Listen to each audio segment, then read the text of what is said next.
Hello, and welcome back to the Social Good Instigators podcast, formerly the Nonprofit Leaders Network podcast. For a nonprofit, having a high-performing board is essential. Unfortunately, many nonprofits struggle with this issue. In this episode, Nathan Webster with the Dream Big Community Center in Vancouver, Washington, shares about a board challenge, what he learned from it, and how he's approaching board members now. Welcome to the Social Good Instigators podcast, where your host, Kirsten Bullock, interviews leaders of social entrepreneurship ventures who share what's working. Please add the podcast to your favorite RSS feed or iTunes. Now, let's get on with the show. Hi, Nathan. Thanks so much for joining me today. Well, hi, Kristen. I'm glad to be here. Great. Now, Nathan enjoys several pursuits, including running a nonprofit he founded about 10 years ago, teaching as an adjunct professor, hosting a podcast on social entrepreneurship, and doing some consulting work in his spare time, as well as raising 7 children. And you can read Nathan's full bio on the podcast page. Nathan, well, first, if you would share with us an overview of your organization and the type of work that we're doing, and that'll help provide some context for our listeners as far as everything else that we talk about. Yeah, thanks a lot, Kristen. Again, thank you for having me on your show. I think it's just one of the fantastic opportunities that modern technology allows for us to do this sort of thing, because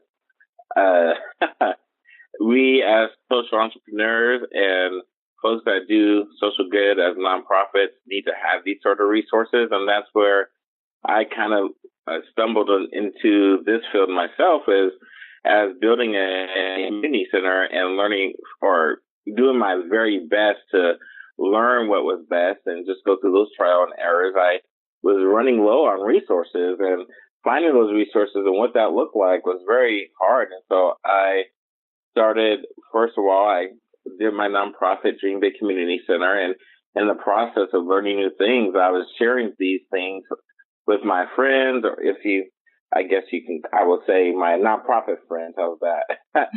and some of these people, I should say, they were just folks that wanted to do good in the community, but I didn't know whether or not if they were going to follow through. And some of them didn't. Until one day I had the idea that I needed to start my own business and do consulting, and that's how our podcast was born, and also how and why I decided to continue on to the for-profit realm. And it just, out of nowhere, boom, this is here we are. Hopefully I answered that question correctly. Sure. And Dream Big Community Center, that's still operating? And I'm assuming that takes a good bit of your time running that. Yes, it actually does. We are 10 years into it.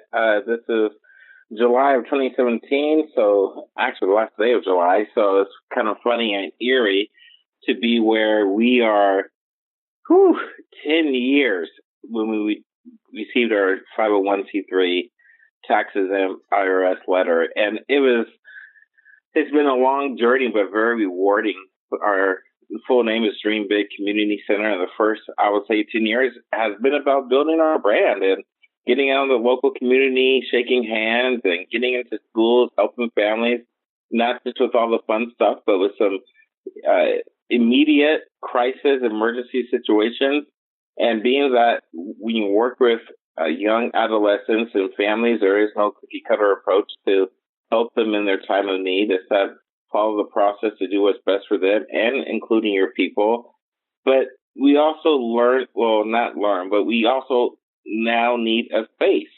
So I've had a professional office and partner with the local government, but I'm operating all of this out of my home, and I wanted to do a school, and we got invited to be at a school, but we just need our own space. So now I will say the next 10 years, we're going to be working on the second half of our name, which is building a community center that is going to be for our 12 to 18-year-old demographic. We really want to focus on them, on figuring out how to serve them in the way to where they can live their passion, figure out what that looks like, and being that the family is at the epicenter of these young adolescents, how can we support them and also the schools that they go to so the community can have a great opportunity to keep our young people here if they so desire to do so, rather than just having them leave and we just get little transplants. We want to build a great opportunity for our young people to be successful here in Vancouver, Washington.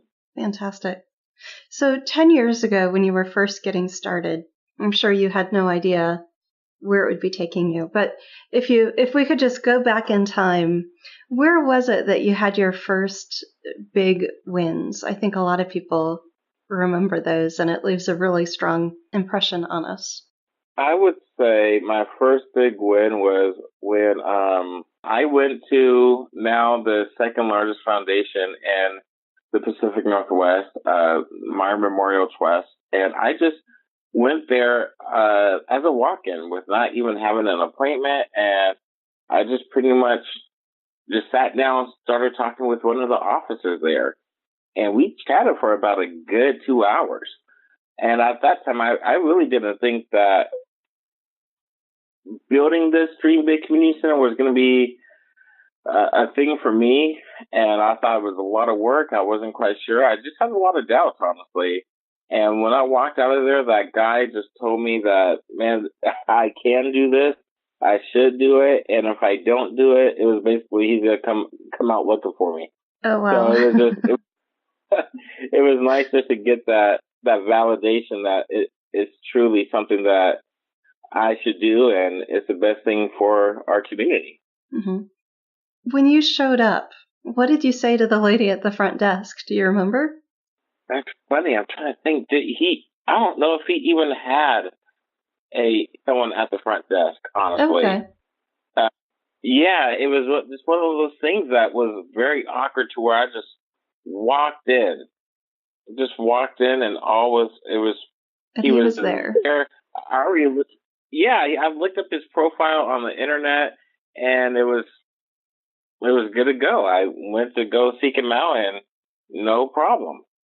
Oh, that's fantastic. It was funny. Yeah, funny enough, we had a great 2-hour meeting on a Friday too.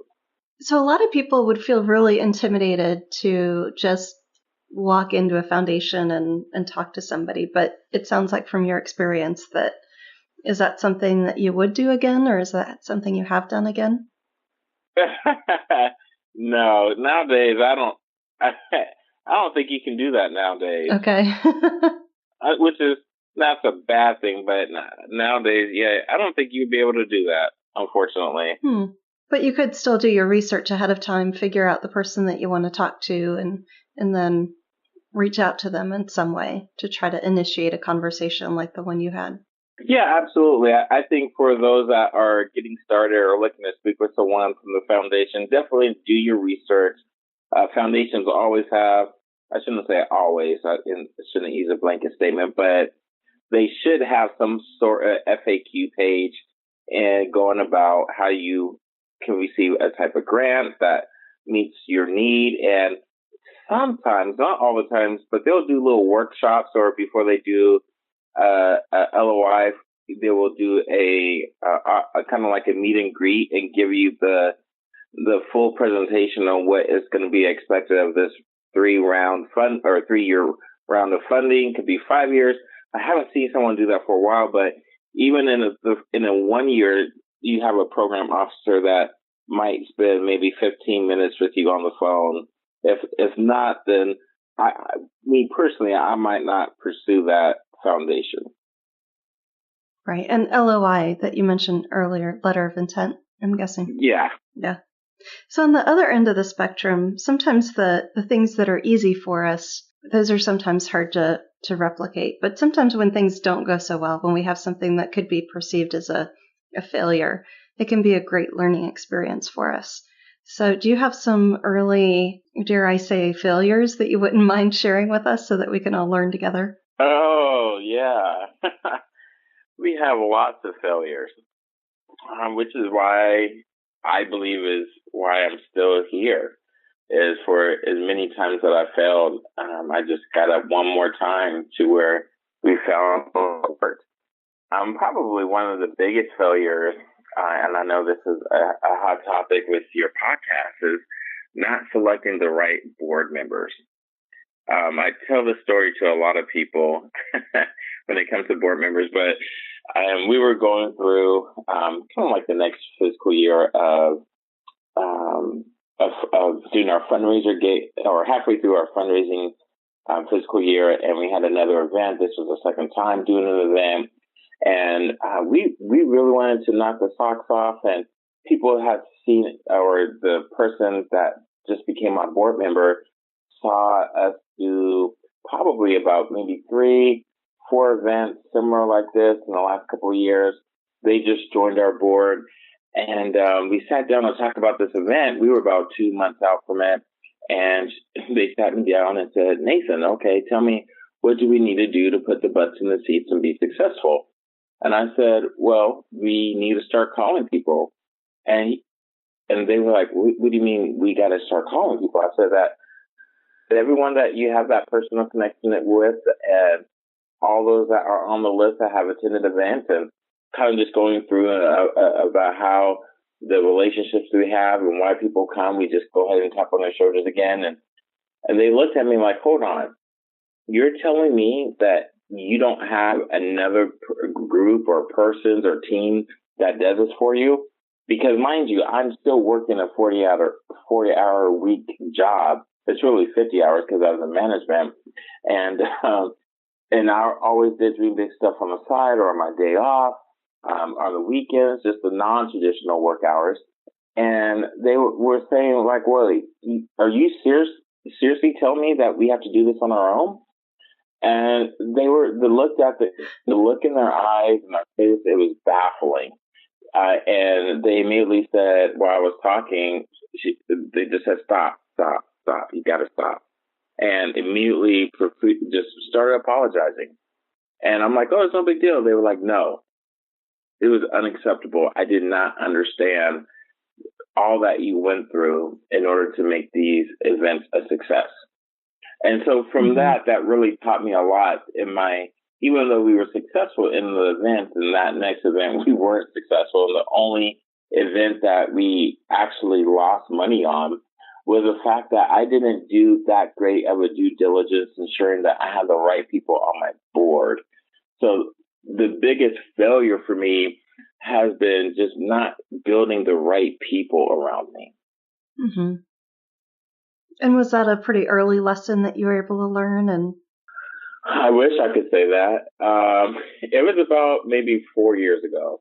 Okay. So not too long ago, but yet recent enough to still feel the sting, because immediately thereafter, probably just a few months, they put in their resignation, and it kind of just sent a lot of smoke in the air, because they were just recently appointed to be the board chair. And being the board president, we did a press release and to a couple other board members.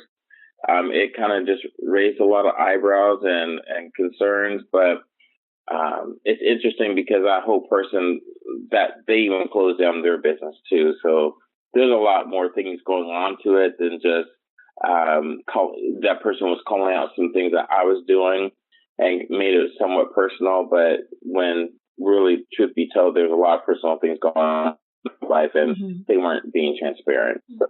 So it was unfortunate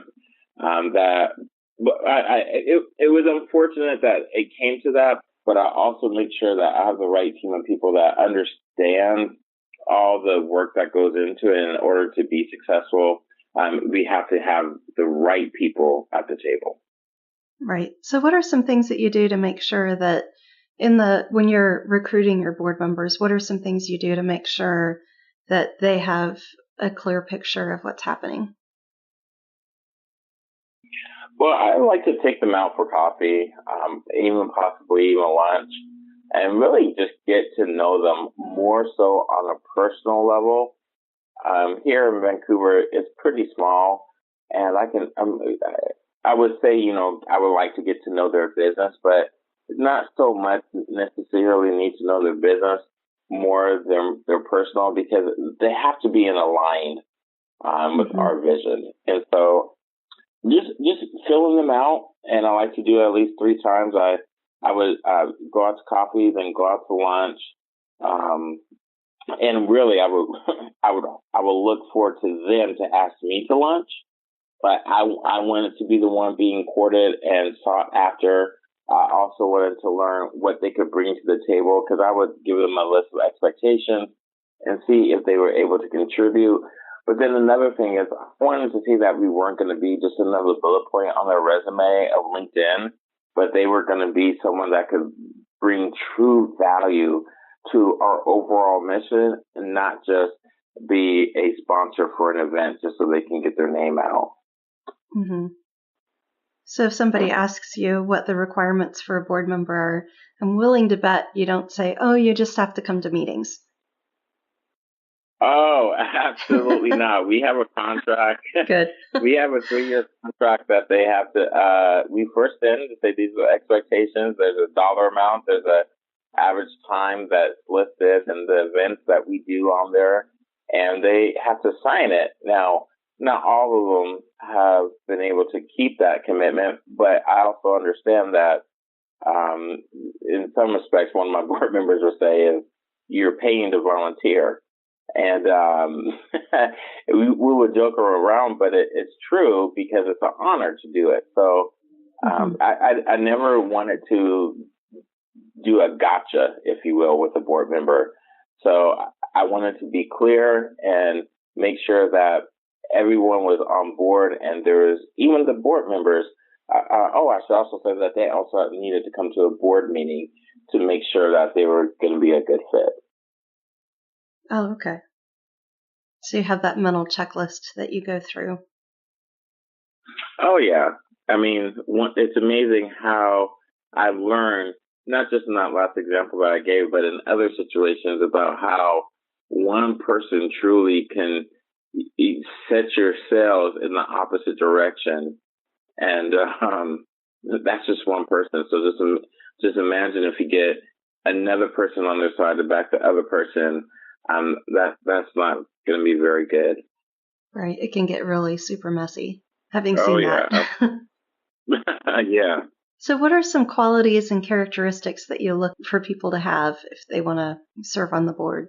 I look for a person that is not going back to not adding another bullet point to their LinkedIn profile, or someone that's going to wants that line item on their affiliation or resume.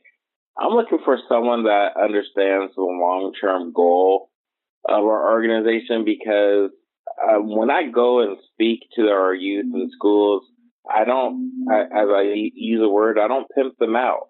I don't want folks to come and take pictures and start talking with them, because it's not a population that is, I would say, what the right word isn't coming to me, but I wouldn't say that they're bad or negative or needy or asking. I mean, these are regular kids. As a matter of fact, one time I had one person come to me, and I brought them along because we were partnering together, and that person said to me, "Are you saying all these kids are at risk?" I'm like, "Well, yeah." And it's just because they didn't look at risk. I think there's a negative perception of when we talk about at-risk kids and families, we have this negative, dirty perception of what that looks like. And so when I'm looking for board members, I want them to understand that when we say 12 to 18-year-olds, we are not discriminating anyone, because not only are you helping those kids, you're also helping that family. And in that family, there could be several families even within that household. But there might be a kid that's even homeless. So there's going to be times where I might need to call on you at 9:30, maybe 1 o'clock in the morning, and say, "Hey, look, I need some help." And you got to be able to say, "Hey, look, okay, I got your back." So I'm looking for people that understand that in this day and time, there isn't a cookie cutter approach, but if somebody reaches out to us, or they stop us in the mall, or wants to say hello at their job because we just walked in, I'm looking for people that have good character, they're trustworthy, they're dependable, they're hardworking, they're not scared to lend a hand if they need to give $5 to help buy somebody a drink because they are going without. That's what I look for, and that's just for the characteristics. But on the professional level, I need them to also be able to procure items. This is a nonprofit, so we're looking for ways to make money without a lot of overhead. So I want them to be resourceful enough to write grants, get donation dollars, get sponsorships, find potential philanthropists, also be inclined to where we can have access to certain certain grants that and insight to those grants to where we can apply for those in a way that we can receive the funding. I would say overall, someone that is kind of almost contradictory, but a educational professional that understands the government. Any closing words to provide inspiration or encouragement for other nonprofit leaders who are going through an uncomfortable situation with their board that they're trying to, maybe they just had something happen and they're in the midst of it right now? Any words of advice for that person struggling with a board issue right now? Yeah, absolutely. I think just going back to the main reason why you're there. I think as nonprofit leaders, we are caught up in the purpose, which is awesome. But we also have to understand that we need to make a profit as well.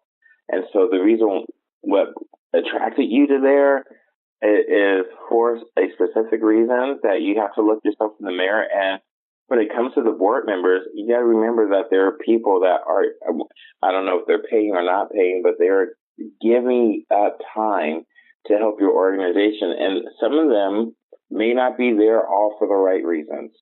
And if you're going through a difficult time, don't think of it as a negative situation or it's a bad circumstances. Think of it as an opportunity for growth, because we're in a day and time where things are evolving so much more faster, and even the people that are truly qualified, they may not even be where you think they're at. So I should say, in particularly in those chairs that are sitting around the board table, because the folks that may be there now may not, or I should say, they possibly may not belong there either, because they are no longer qualified to be in that board chair position or a board member, period. So just remember that negative things don't happen for a bad reason. I think they happen because a good outcome needs to come from it. Mm-hmm. Good learning opportunities, typically. Well, Nathan, thank you so much for joining us today. I really appreciate your taking the time. Absolutely, Kristen. Thank you for having me on your show. You're welcome. And thank you to all our listeners for everything you do to make the world a better place. Thanks for listening to the Social Good Instigators podcast with Kirsten Bullock. If you like what you just heard, we hope you'll check out our prior episodes, and that you'll pass along our web address, socialgoodinstigators.com, to your friends and colleagues in the social good sector.